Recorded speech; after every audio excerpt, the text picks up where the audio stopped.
earliest export controls go back to 2022 when the Biden administration imposed controls on Nvidia kind of shipping their highest end chip to China. So at that time, it was really restricting their interconnect bandwidth because remember, with AI, all these chips are used as a big cluster.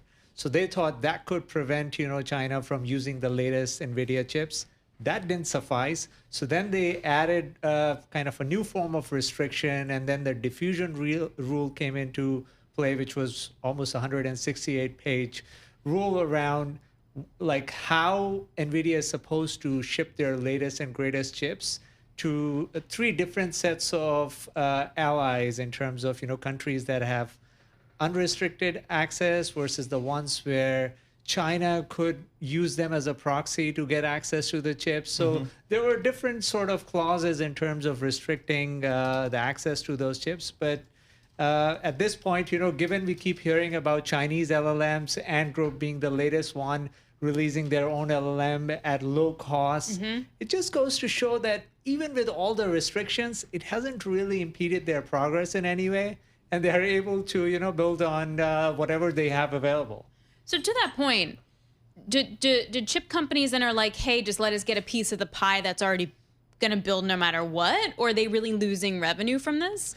Yeah, so there are two sides to it. One is if you ask an LLM company like OpenAI, Sam Altman has said, had it not been the export controls, they would be more undersupplied. Remember, this market has been undersupplied for a very long time. Everyone wants more GPUs that they don't have access to.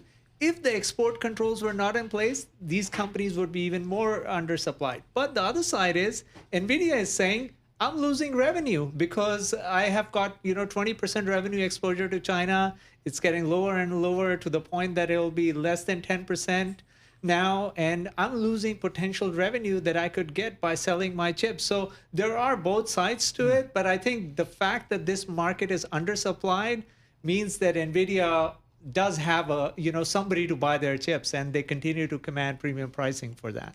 Do we have any idea where China is in terms of developing their chips, where their technology is? Yeah, so with the latest Ant Group model release, what they said was they were able to bring down the pre-training cost by 20% by using not just the chips that are available from NVIDIA, but also their homegrown Huawei chips or AMD chips. So they talked about a heterogeneous compute architecture and using that for pre-training. And look, in the end, everyone is looking to optimize the infrastructure, more so in the case of Chinese LLMs, because they don't have access to the latest NVIDIA chips, which give you more performance per unit of power than any other chip company can provide. So from that perspective, I feel they've done well in terms of using what's available.